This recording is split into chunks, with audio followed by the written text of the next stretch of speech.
Dunia Panggung Sandiwara, sebuah lagu yang sangat populer, yang memberikan suatu cerita atau suatu lirik bahwa manusia itu pada dasarnya memiliki peran, jadi dia juga bersandiwara dengan perannya tersebut.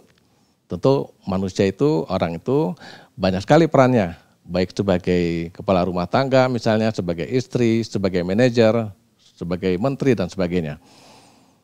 Ada satu teori menarik yang terkait dengan masalah sandiwara ini yang disebut dengan dramaturgi, di mana dalam mencoba untuk mengelola kesan maka mereka akan bikin yang namanya panggung depan dan panggung belakang.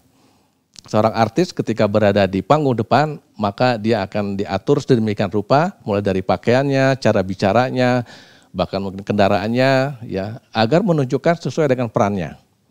Juga didukung juga dengan setting panggungnya, mejanya, kursinya, dan sebagainya. Pertanyaannya adalah bagaimana apabila kita berhadapan dengan orang yang pandai berakting tetapi memiliki hidden agenda atau niat yang tidak baik. Tentu ini akan sangat membahayakan, terutama bagi orang-orang yang mudah terkecoh. Ada beberapa barangkali yang bisa bermanfaat untuk dijadikan pedoman atau patokan. Yang pertama adalah perhatikan ucapannya apakah konsisten di awal, di tengah, atau di akhir. Kalau dia punya pendapat A, apakah pendapat A ini tetap dia pegang, atau dia berubah.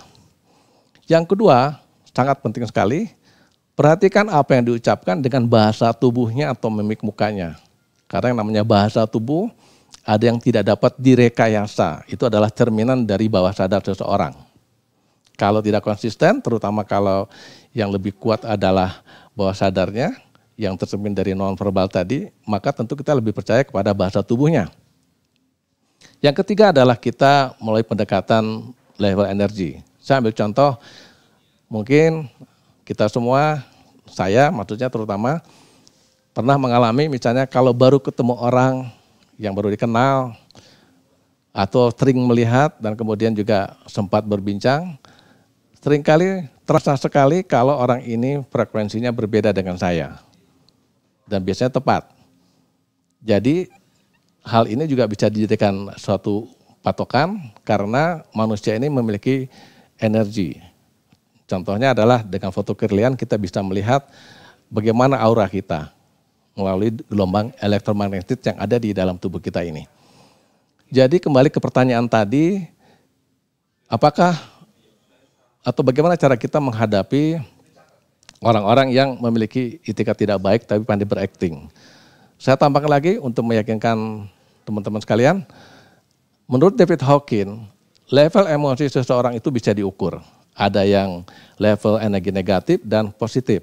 Keduanya bisa mempengaruhi lingkungan sekitarnya. Level energi negatif itu contohnya adalah ketika orang merasa sombong, ketika orang dengki, ketika orang iri hati, ketika orang pesimis, putus asa. Sementara yang namanya level energi positif adalah orang-orang yang memiliki perasaan percaya diri, optimis, ikhlas, berempati, memiliki kasih sayang. Tentu saja energi positif ini juga bisa menarik hal-hal yang serupa. Jadi kalau kita berpikir positif, berenergi positif, maka biasanya akan menarik hal yang sama. Demikian juga sebaliknya.